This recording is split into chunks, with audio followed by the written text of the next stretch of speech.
আল্লাহ আমাদেরকে বললেন হালাল খাদ্য গ্রহণ করার জন্য, হালাল খাওয়ার জন্য বললেন। আমাদের সকলের খাদ্যগুলা যেন হালাল হয়, উপার্জন হালাল হয়, হালাল উপার্জন গ্রহণ করার তৌফিক দান করেন। হালাল হারামের আলোচনা শুরুতে আমরা ভূমিকা স্বরূপ কয়েকটা কথা শুনবো। হালাল হারামের ক্ষেত্রে কিছু মূলনীতি আমরা মনে রাখবো। 1 নাম্বার, আল্লাহ যা তার কোরআনে হালাল করেছেন তা হালাল, আল্লাহ যা হারাম করেছেন তা হারাম। আস-সিলসিলাতুস সহিহা 2256 নাম্বার বর্ণনা, মা আহাল্লাল্লাহু ফি কিতাবিহি ফাহুয়া হালাল ওয়া মা হাররামা ফিহি ফাহুয়া হারাম। আল্লাহ তার কোরআনে যা হালাল করেছেন তা হালাল, আল্লাহ যা হারাম করেছেন তা হারাম। এ হলো প্রথম কথা। দ্বিতীয় কথা, আল্লাহর হালালকে হারাম করার অধিকার কারো নাই, আল্লাহর হারামকে হালাল করার অধিকার কারো নাই। হালালকে হারাম করা আর হারামকে হালাল করা এই অধিকার কারো নাই। বুখারী শরীফের 5267 নাম্বার হাদিসের বর্ণনা, عن عائشة الصديقة رضي الله تعالى عنها أنها قالت أن رسول الله صلى الله عليه وسلم كان يمكث عند زينب ابنة جحش رضي الله تعالى عنها। নবীজি সাল্লাল্লাহু আলাইহি ওয়াসাল্লাম তার বিবি জয়নব রাদিয়াল্লাহু তাআলা আনহার কাছে লম্বা সময় অবস্থান করতেন। ওয়াশরাবু ইনদাহা আসালা, তিনি যখন জয়নব রাদিয়াল্লাহু তাআলা আনহার কাছে অবস্থান করতেন তার কাছে তিনি মধু পান করতেন। বলেন তো মধু হালাল না হারাম? হালাল। আম্মা জান আয়েশা সিদ্দিকা রাদিয়াল্লাহু তাআলা আনহা বলেন, তাওয়াসাইতু আনা ওয়া হাফসা আন্না আইয়াতানা দাখালা আলাইহা নবী সাল্লাল্লাহু আলাইহি ওয়াসাল্লাম ফালতাকুল ইন্নী আজিদু মিনকা রিহা মাগাফির আকালতাল মাগাফির। আমি এবং হাফসা এই দুইজনে পরামর্শ করলাম। নবীজি জয়নব রাদিয়াল্লাহু তাআলা আনহার কাছ থেকে বের হওয়ার পর আমি বা হাফসা আমাদের যার কাছে নবী আগে আসবে সে নবীকে এই কথা বলবে, আমি আপনার মুখ থেকে মাগাফিরের গন্ধ পাই, আপনি কি মাগাফির খেয়েছেন? ওনার টার্গেট হলো নবীজি জয়নবের কাছে এত সময় কেন থাকবে। এই প্রতিযোগিতাটা খারাপ না, এটা হলো আম্মাজানদের প্রতিযোগিতাটা ছিল এমন যে আম্মাজানরা চাইতেন যে আমি নবীজির কাছে একটু বেশি সময় থাকি, তাহলে আমার বরকত বাড়বে, নবীজির বরকত আমি অর্জন করতে পারবো। প্রত্যেকটা আম্মাজানদের এই চাহিদা ছিল যে নবীর কাছে একটু সময় যতটুকু থাকা যায় ততটুকুই তো কল্যাণ আর কল্যাণ। ফালাম্মা দাখালা আলা ইহদাহুমা ফাদাখালা আলা ইহদাহুমা, নবীজি দুইজনের একজনের কাছে প্রবেশ করলেন। ফাকালাত লাহু কাযালিকা ফাকালাত লাহু যালিকা, ওই কথাটাই বললেন যেই পরামর্শ তারা করলেন। নবীজিকে বললেন, ইন্নী আজিদু মিনকা রিহা মাগাফির আকালতাল মাগাফির, আপনার মুখ থেকে মাগাফিরের গন্ধ পাই, আপনি কি মাগাফির খেয়েছেন কিনা? মাগাফির হলো গন্ধযুক্ত একটা খাদ্য, এই গন্ধযুক্ত খাদ্য আপনি খেয়েছেন কিনা? আসলে নবী মধু পান করেছে। নবীজি জবাব দিলেন, লা ওয়ালাকিন শারিবতু আসালা, আমি মাগাফির খাই নাই, আমি মধু পান করেছি। ফালাম আউদা লাহু, আজকের পর আমি আর কখনো মধু পান করব না, যেহেতু এটার থেকে মাগাফিরের গন্ধ আসে। আল্লাহ পাক রব্বুল আলামিন কোরআনের আয়াত নাযিল করে দিলেন সূরা তাহরীমের 1 নাম্বার আয়াতে আল্লাহ বলেন, ইয়া আইয়ুহান নাবিয়্যু লিমা তুহাররিমু মা আহাল্লাল্লাহু লাক, হে নবী আমি আল্লাহ আপনার জন্য যা হালাল করলাম, আল্লাহ আপনার জন্য যা হালাল করেছেন কেন আপনি নিজের জন্য তা হারাম করবেন? মধু আপনার জন্য হালাল, এই মধু আপনি হারাম করতে পারেন না। হাদিসের মাধ্যমে বুঝতে পারলাম আল্লাহর হালাল হারাম করার অধিকার কারো নাই, এমনকি নবীকে পর্যন্ত দেয় নাই। আল্লাহর হারাম এটা কেউ হালাল করতে পারে না, আল্লাহর হালাল এটা কেউ হারাম করতে পারে না। আল্লাহ আমাদের সকলকে হালালকে হালাল হিসাবে গ্রহণ করার হারামকে হারাম জেনে বর্জন করার তৌফিক দান করেন। আমিন। 3 নাম্বার কথা, নবীজি সাল্লাল্লাহু আলাইহি সাল্লাম যা হালাল করেছেন আর আল্লাহর যদি এটাতে অনুমোদন থাকে সেটাও আমাদের জন্য হালাল হয়ে যায়। নবীজি যা হারাম করেছেন এটাতে যদি আল্লাহর অনুমোদন থাকে এটাও আমাদের জন্য হারাম হয়ে যায়। কি বললাম? নবী আমাদের জন্য কোনো কিছু হালাল করলে এটাতে আল্লাহর অনুমোদন থাকলে এটাও আমাদের জন্য হালাল। নবী আমাদের জন্য কোনো কিছু হারাম করলে এটাও আল্লাহ হারাম করলে যেমন নবীও আমাদের জন্য হারাম করলে ওই আল্লাহর হারামের মতোই হারাম হয়ে যায়। সূরা আরাফ 157 নম্বর আয়াতে আল্লাহ বলেন, ইয়ামুরুহুম বিল মারুফি ওয়া ইয়ানহাহুম আনিল মুনকার।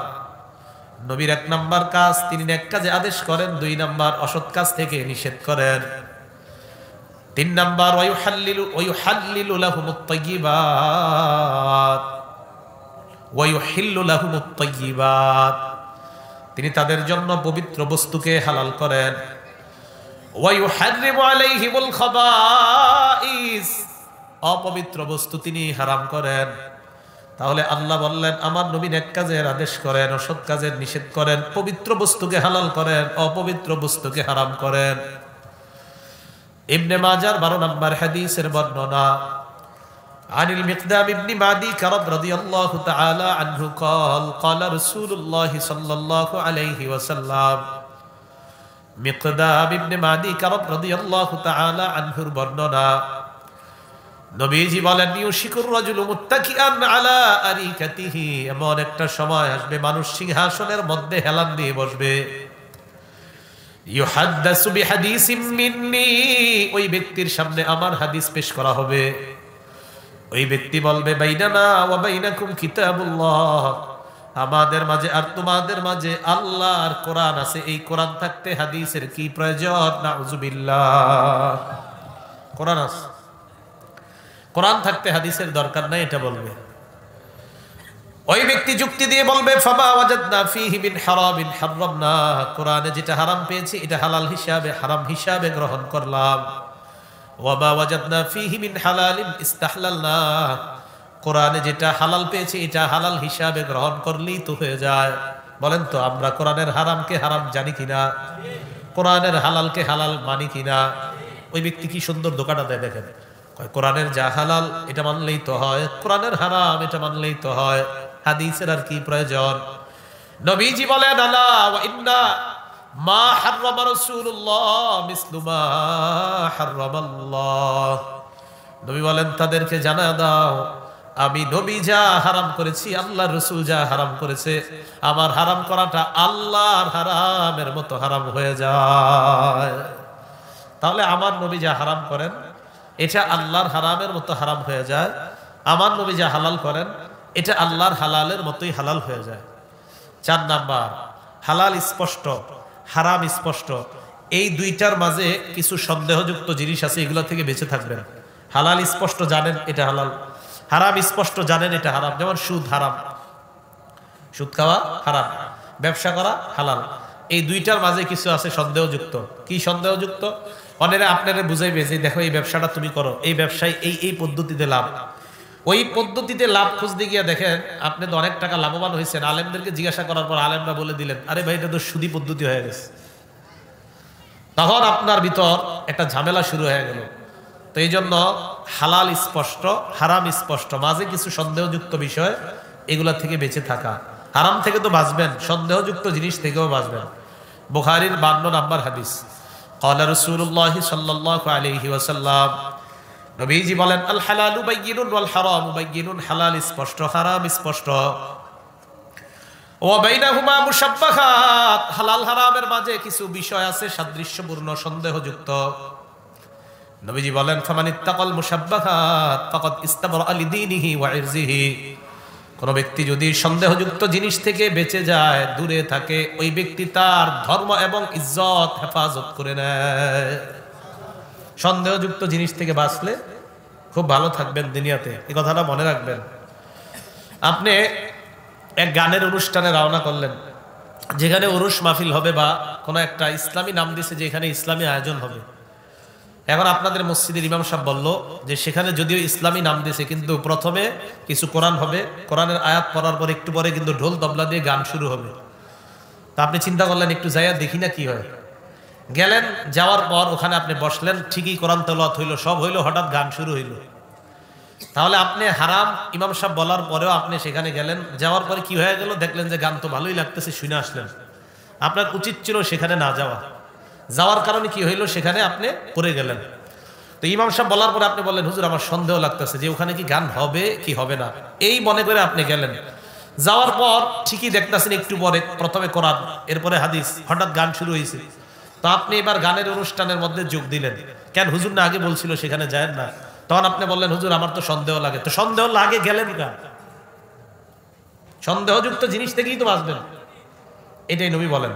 ক্বালা রাসূলুল্লাহ সাল্লাল্লাহু আলাইহি ওয়াসাল্লাম, নবীজি বলেন, আল হালালু বাইয়িনুন, হালাল স্পষ্ট, ওয়াল হারামু বাইয়িনুন, হারাম স্পষ্ট, ওয়া বাইনাহুমা মুশাব্বাহাত, হালাল হারামের মাঝে কিছু বিষয় আছে অস্পষ্ট। যারা এই সন্দেহযুক্ত জিনিস থেকে বাঁচবে, তার দ্বীনের হেফাজত হয়ে যায়, তার ধর্মের হেফাজত হয়ে যায়, তার মর্যাদার হেফাজত হয়ে যায়। ওমান ওয়াকা ফিল মুশাব্বাহাত, আর কেউ যদি এই হারাম সন্দেহযুক্ত জিনিসের মধ্যে লিপ্ত হয়ে যায়, হালাল হারামে না, হালাল হারাম এই মাঝের সন্দেহযুক্ত জিনিসের মধ্যে যদি আপনি পড়ে যান, নবী বলে তার দৃষ্টান্ত কারাইন ইয়ারা হাওলাল হিমা, তার দৃষ্টান্ত ওই রাখালের মতো, যেই রাখাল বাদশার সীমানার আশেপাশে ছাগল চড়ায়, মেষ চড়ায়। বাদশার বাড়ির সীমানা লেখা আছে এই বাড়িতে যেন কোনো ছাগল গরু ঢুকতে না পারে। এখন আপনার উচিত কি, যে এই বাড়িতে যেহেতু ছাগল গরু টরু ইত্যাদি ঢুকাই নিষেধ, আমার উচিত হলো আমি এর আশেপাশেও ছাগল গরু না নেওয়া। কিন্তু আপনি আশেপাশে নিচ্ছেন, নিয়ে চালাইতেছেন, হঠাৎ হতে পারে কোনো ফাঁক ফোকরে বাদশার বাড়ির কোনো ক্ষতি হয়ে যেতে পারে, নিষেধ আছে এখানে ছাগল টাগল রাখা। এরপরে আপনি সামনে যাইতেছেন, সন্দেহ আছে যে না জানি কোনো ক্ষতি করে ফেলে কিনা বাদশার বাড়ির। নবীজি সাল্লাল্লাহু আলাইহি সাল্লাম বলেন, শোনো, আলা ওয়া ইন্না লিকুল্লি মালিকিন হিমা, সব বাদশাদের একটা সীমা রেখা আছে। ওয়া ইন্না হিমাল্লাহি মাহারিমুহু, আল্লাহর সীমা রেখা হলো আল্লাহর হারাম যত বিষয় আছে। তিলকা হুদুদুল্লাহ ফালা তাকরাবুহা, সূরা বাকারার 187 নম্বর আয়াতে আল্লাহ বলেন, আল্লাহর নিষিদ্ধ বিষয়গুলো হলো আল্লাহর সীমা রেখা। এই সীমা রেখার ওপাশে যাবা দূরের কথা, কাছেও তোমরা যাবা না। হারাম কাজ করবা দূরের কথা, এটার কাছেও যাও না, কারণ কাছে গেলে হতে পারে ভিতরে ঢুকে যাবা। কথা কি বুঝে আসছে? তাহলে নিষিদ্ধ জিনিসের আশেপাশেও হাঁটবেন না, হতে পারে ভিতরে ঢুকে যাবে। আল্লাহ বুঝার তৌফিক দান করেন। এবার মূল আলোচনা শুনেন। হালাল হারামের মূলনীতি জানার পর আল্লাহ পাক রব্বুল আলামিন একটা হুকুম রসুলদেরকেও করছে, অবিকল ওই হুকুমটা ইমানদারদেরকেও করছে। কি আজীব কথা, রসুলদেরকে যে হুকুম করছে ইমানদারদেরকেও সেই হুকুম করছে। তাহলে হুকুমটার গুরুত্ব কম না অনেক বেশি? বেশি। মন দিয়ে শোনেন, সূরা মুমিনুনের 51 নম্বর আয়াতে আল্লাহ পাক রব্বুল আলামিন বলেন, ইয়া আইয়ুহার রাসূল কুলু মিনাত তাইয়্যিবাতি ওয়া'মালু সলিহা। আল্লাহ বলেন, হে রাসূলগণ, তোমরা হালাল খাও, নেক আমল করো। বলেন হালাল খাও, বলেন হালাল খাও, নেক আমল করো। পরে নেক আমল, আগে হালাল। তার মানে আমলের আগে হালাল খাওয়া। হালাল খাবেন, নেক আমল সহজ হয়ে যাবে। সুবহানাল্লাহ।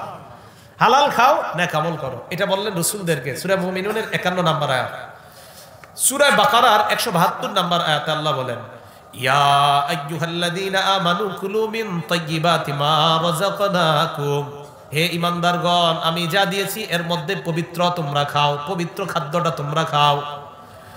রাসূলদেরকে বললেন, রাসূল আপনারা পবিত্র খাদ্য খান। ঈমানদারদেরকে বললেন, ঈমানদার তোমরা পবিত্র খাদ্য খাও। দেখেন, রাসূলদেরকে বললেন পবিত্র খাদ্য খাও, ঈমানদারদেরকে বললেন পবিত্র খাদ্য খাও। দেখেন তো হুকুম দুইটা এক না আলাদা? এটাই আল্লাহ একই হুকুম রাসূলদেরকে করছে, ঈমানদারদেরকে করছে। তিরমিজি শরীফের 2989 নম্বর হাদিসের বর্ণনা। عن أبي هريرة رضي الله تعالى عنه قال قال رسول الله صلى الله عليه وسلم, আবু হুরায়রা রাদিয়াল্লাহু তাআলা আনহুর বর্ণনা, নবীজি বলেন, ইন্নাল্লাহা তাইয়্যিবুন লা ইয়াকবালু ইল্লা তাইয়্যিবা। আল্লাহ পবিত্র, পবিত্র ছাড়া আল্লাহ গ্রহণ করে না। বলেন আল্লাহ পবিত্র, বলেন পবিত্র ছাড়া গ্রহণ করে না। আল্লাহর কাছে যা পাঠাইবেন সব পবিত্র হইতে হবে। তাহলে আল্লাহ পবিত্র, আল্লাহ গ্রহণ করেনও পবিত্র। পরে নবীজি বলেন ওয়া ইন্নাল্লাহা আমারাল মুমিনিনা মা আমারা বিহিল মুরসালিন, আল্লাহ একটা হুকুম ঈমানদারদেরকে করছে যেই হুকুমটা রাসূলদেরকেও করছেন। নবীজি বলেন একটা হুকুম আল্লাহ ঈমানদারদেরকে করেছেন যেই হুকুমটা আল্লাহ রাসূলদেরকে করেছেন। ইন্নাল্লাহা আমারাল মুমিনিনা বিমা আমারা বিহিল মুরসালিন। দেখেন কি কয় নবীজি বলেন আল্লাহ ঈমানদারদেরকে একটা হুকুম করেছেন যেই হুকুমটা রাসূলদেরকে করেছেন। কোনটা? রাসূলদেরকেও বলেছেন হালাল খাও, ঈমানদারদেরকেও বলেছেন হালাল খাও। সুবহানাল্লাহ। নবীজি বলেন ঈমানদারদেরকে আল্লাহ একটা হুকুম করেছেন যেটা রাসূলদেরকেও করেছেন। তা আপনারা কইতে পারবেন না হুকুমটা কি? বলেন তো, রাসূলদেরকে আল্লাহ কি বলছে? কি খাও। ঈমানদারদেরকে বলছে কি খাও। তো নবীজি বলেন আল্লাহ ঈমানদারদেরকে একটা হুকুম করেছেন যেই হুকুমটা রাসূলদেরকে করেছেন। তাহলে এখন আর আমি বলবো না, আপনারা বলেন আল্লাহ একটা হুকুম ঈমানদারদেরকে করেছেন, অবিকল যেই হুকুমটা রাসূলদেরকে করেছেন কোনটা? এই তো মাশাআল্লাহ বুঝে আসছে। পরে রাসূল সাল্লাল্লাহু আলাইহি সাল্লাম এক মুসাফিরের আলোচনা করছেন। সুম্মা যাকারা রাজুলা ইউতিলুস সাফার, এরপর আল্লাহ নবী এক ব্যক্তির কথা বলেন যে ব্যক্তি লম্বা সফর করছে। সফরের মধ্যে যাওয়ার পর ওই ব্যক্তি আল্লাহর কাছে বলতেছে ইয়া রব্বি আল্লাহ তুমি আমাকে এটা দাও ওটা দাও, দোয়া করতেছে, দোয়া কবুল হয় না। হাদিসের মধ্যে আসছে মুসাফির দোয়া করলেই কবুল হয়ে যায়। সুবহানাল্লাহ। কিন্তু এই মুসাফিরের দোয়া কবুল হয় না।